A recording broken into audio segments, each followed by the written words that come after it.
I'm Alex and welcome to Dreams of Green. So I'm at the top of our property here and I've discovered our strawberry guava is full of fruit. So I'm a big fan of the strawberry guava because they thrive on utter neglect, which is fantastic.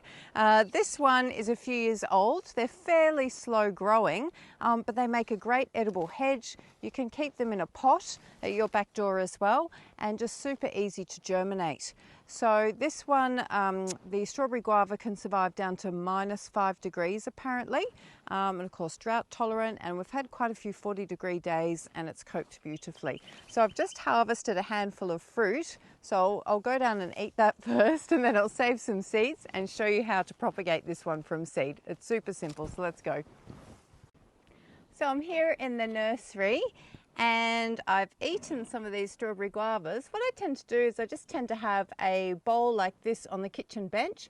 When I eat fruit and I want to save the seed, I just pop it in some water. It's just a great way of rinsing off the flesh overnight and they can have a bit of a soak, and then I'll just plant in the morning. So with the strawberry guava, they do germinate quite easily, but sometimes if you leave the fruit on the seed, that'll create fungal growth and could potentially kill your seed, and then they won't germinate properly. So it is good practice to rinse the seed first. So there we go. And also what I found is I wanted to show you, so this is the red strawberry guava and this one is the yellow one. So I said this one I think is even sweeter than the red. So I'm going to cut them open for you and you'll be able to see what's inside.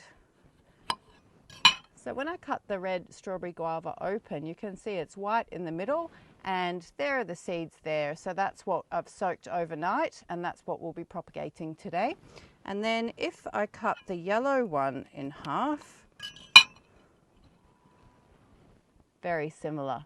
So this one tends to be beautiful and juicy, and yes, quite a bit. The red ones tend to have that little bit of tartness, but the yellow ones are quite a bit sweeter actually, but very similar plant, and I highly recommend both of them because they're so hardy. So I'll put that aside.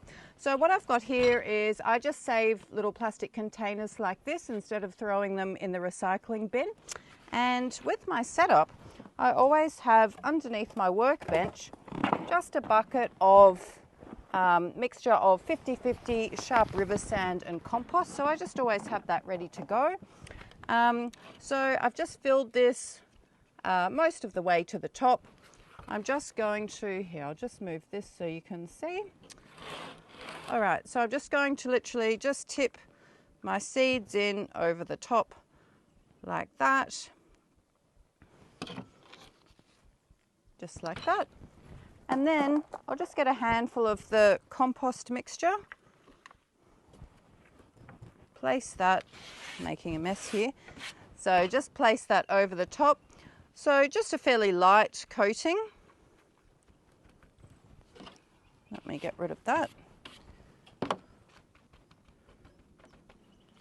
Okay, and then I'll just water it in and pop that aside in the greenhouse just under some shade cloth.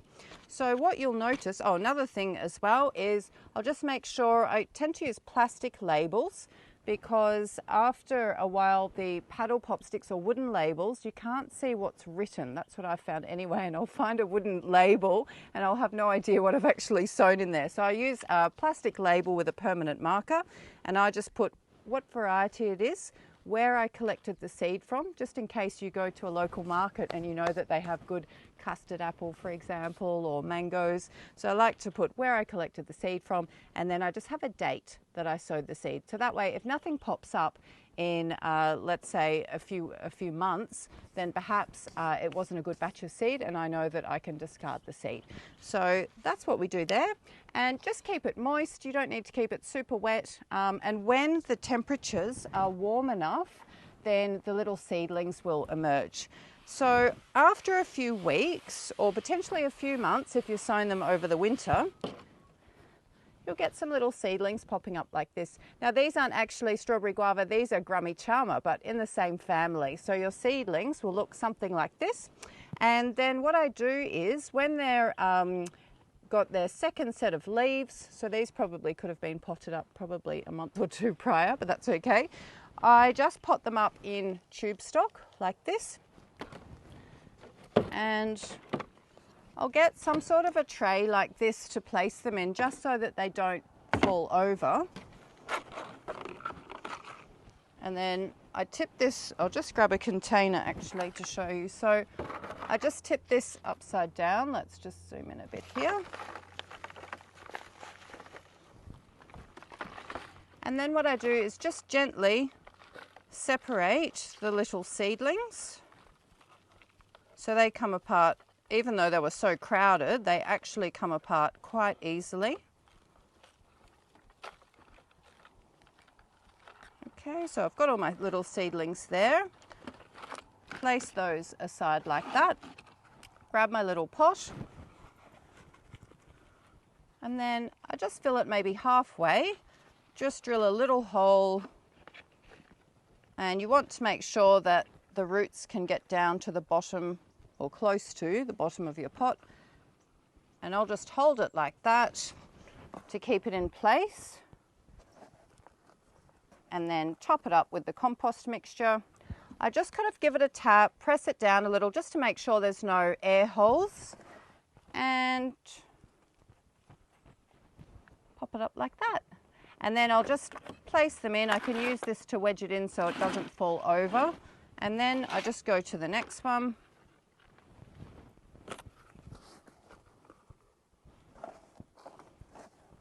And this is a great job when it's hot outside and you don't want to be out in the sun. So I can be in the shade house, in the shade, sitting down and doing this, so it's actually quite pleasant. Okay, so I'll just continue until I've potted them all up like that.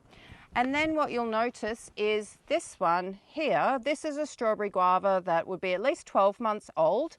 And you can see once the roots start coming out of the end here, then they're ready to either put in the ground or pot up. So it's up to you. Because they're so tough, the strawberry guava, I actually have planted them out quite small, but you can pot them up again in a bigger pot and wait till they're this size, and that's ready to go in the ground. So there you have it, strawberry guava, and I highly recommend the yellow version as well. And I just think they're a fantastic tree to get started with because they're so tough and so delicious. All right, good luck and enjoy.